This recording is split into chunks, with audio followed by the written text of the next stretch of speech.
If nothing belongs to you, why hold on? Buddhist wisdom. There is something we all do, but rarely stop to notice. From a very young age, we are taught to answer the question, who are you? With things outside of ourselves. I am someone's child. I go to this school. I live in this city. And as we grow older, the list grows. I am my career, my income, my relationship, the way I look, the way people see me. Brick by brick, we build a structure around ourselves. And at some point, without realizing it, we start calling that structure me. The trouble is, every single brick in that structure is moving. The body we have today is not the body we had 10 years ago. The emotions we feel this morning may not survive until evening. The relationship we thought would last forever may already be shifting beneath the surface. Not one piece of what we call me has ever stayed the same. And yet, we keep living as though it has. We keep treating the structure as solid. We keep calling it me, as though me were a fixed thing.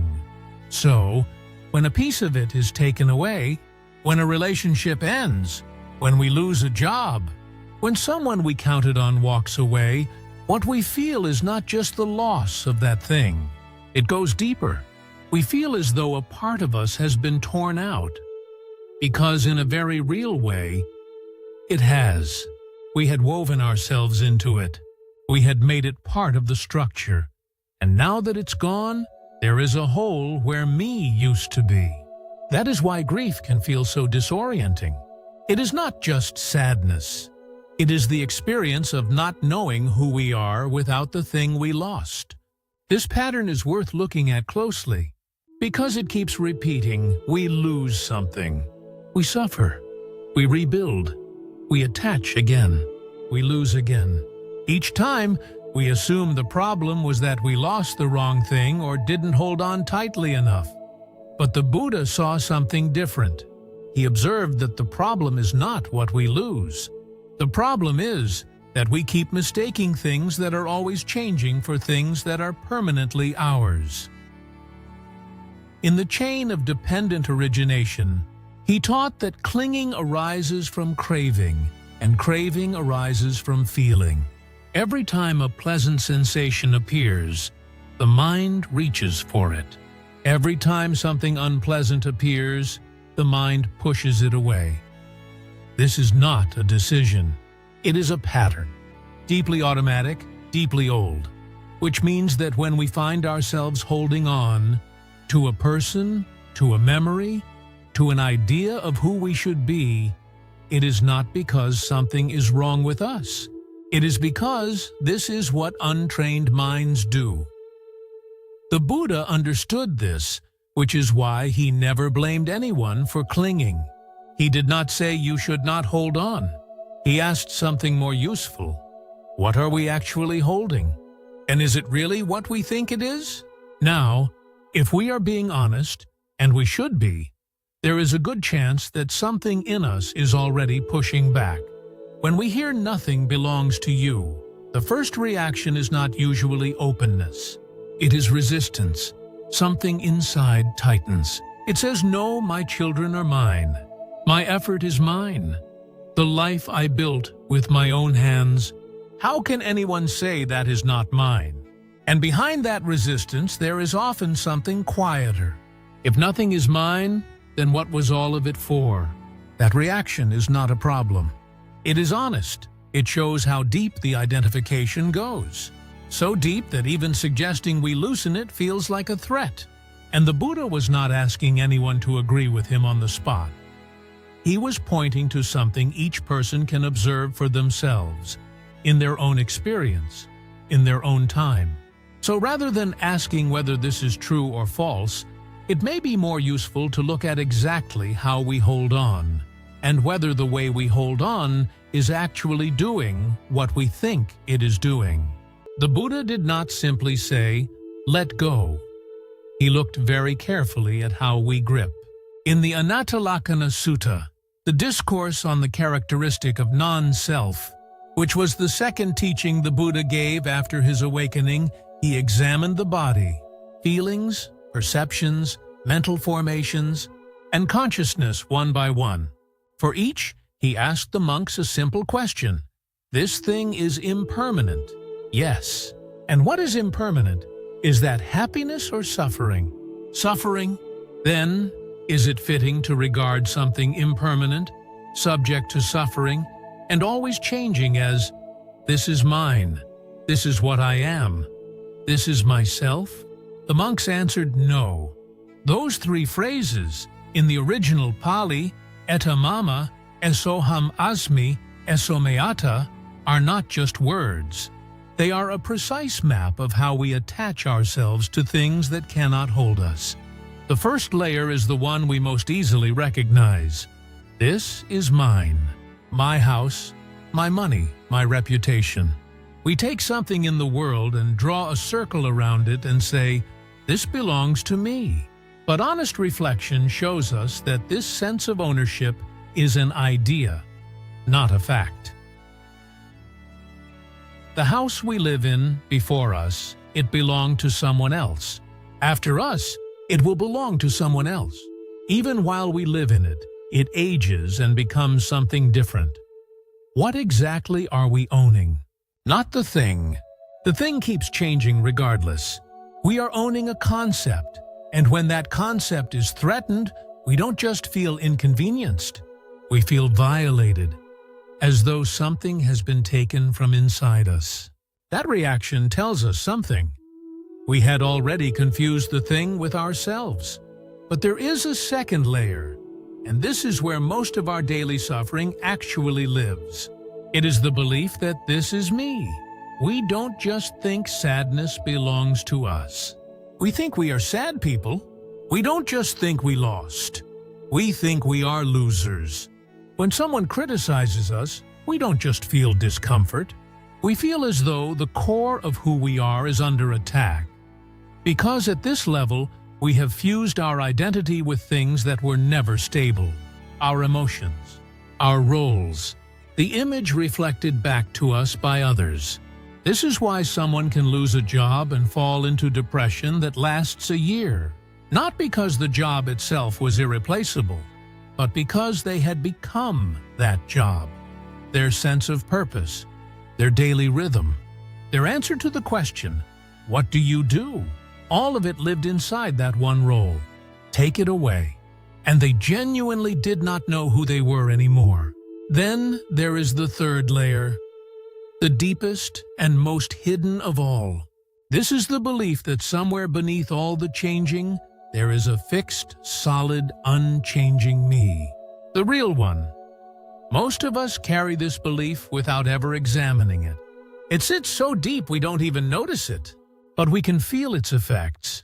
It is the reason we keep searching for the right relationship, the right career, the right version of ourselves, as though the right combination will finally reveal who we truly are. But here is what the Buddha pointed to. That fixed me cannot be found. We search in the body. The body changes with every breath. We search in feelings. Feelings rise and fall like weather. We search in thoughts. One thought replaces another without pause. We search in awareness itself, and even awareness shifts depending on conditions. No matter where we look, we find movement, process, flow. But never a solid, unchanging core. And this search without a destination, this quiet sense that we haven't yet found ourselves, may be the most fundamental source of human restlessness. The unease we feel even when everything seems fine, and instinctively, we try to resolve it by holding on tighter, acquiring more, controlling more. But the tighter the grip, the more restless we become. There is a moment recorded in the Pali Canon in the Nakula Pitta Sutta that stands out for its honesty. It takes place between the Buddha and a man named Nakula Pitta, an elderly householder, frail and sick, who came not with lofty questions, but with something far rawer. He said, I am old, my body is weak, I am in pain at every moment. Please teach me something for my long-term benefit and happiness. He was not asking about enlightenment or the nature of reality. He was a man in pain, asking for help. And the Buddha's response was remarkable, not because it was grand, but because it was so plain, so grounded. He taught, "So it is, householder, so it is. The body is afflicted, weak, and encumbered. For who, looking after this body, would claim even a moment of true health, except through sheer foolishness? So, you should train yourself.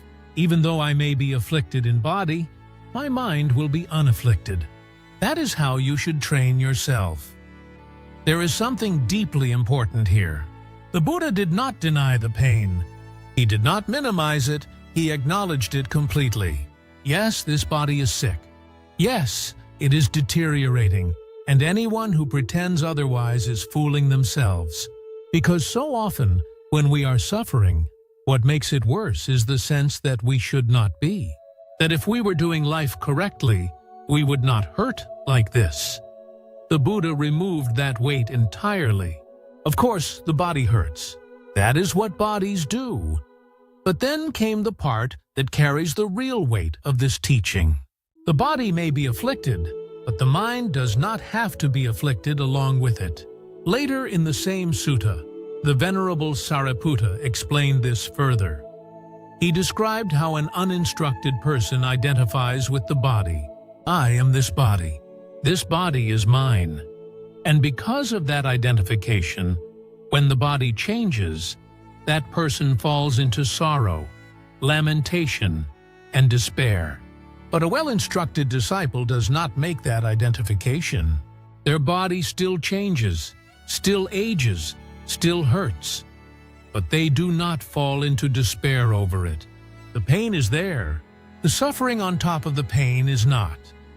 This is one of the clearest insights the Buddha ever offered. Most of our suffering does not come from the original pain. It comes from everything we pile on top of it. The body hurts. That is one layer. Worrying about the pain is a second. Fear that it will get worse is a third. Anger at ourselves or at life is a fourth. We stack suffering on top of suffering, and because it all arrives at once, we believe it is all one thing, but it is not. The first layer, the raw reality of what is happening, is often manageable. It is everything we add to it that becomes unbearable. And this is what letting go means in the Buddha's teaching. Not rejecting life, not shutting down.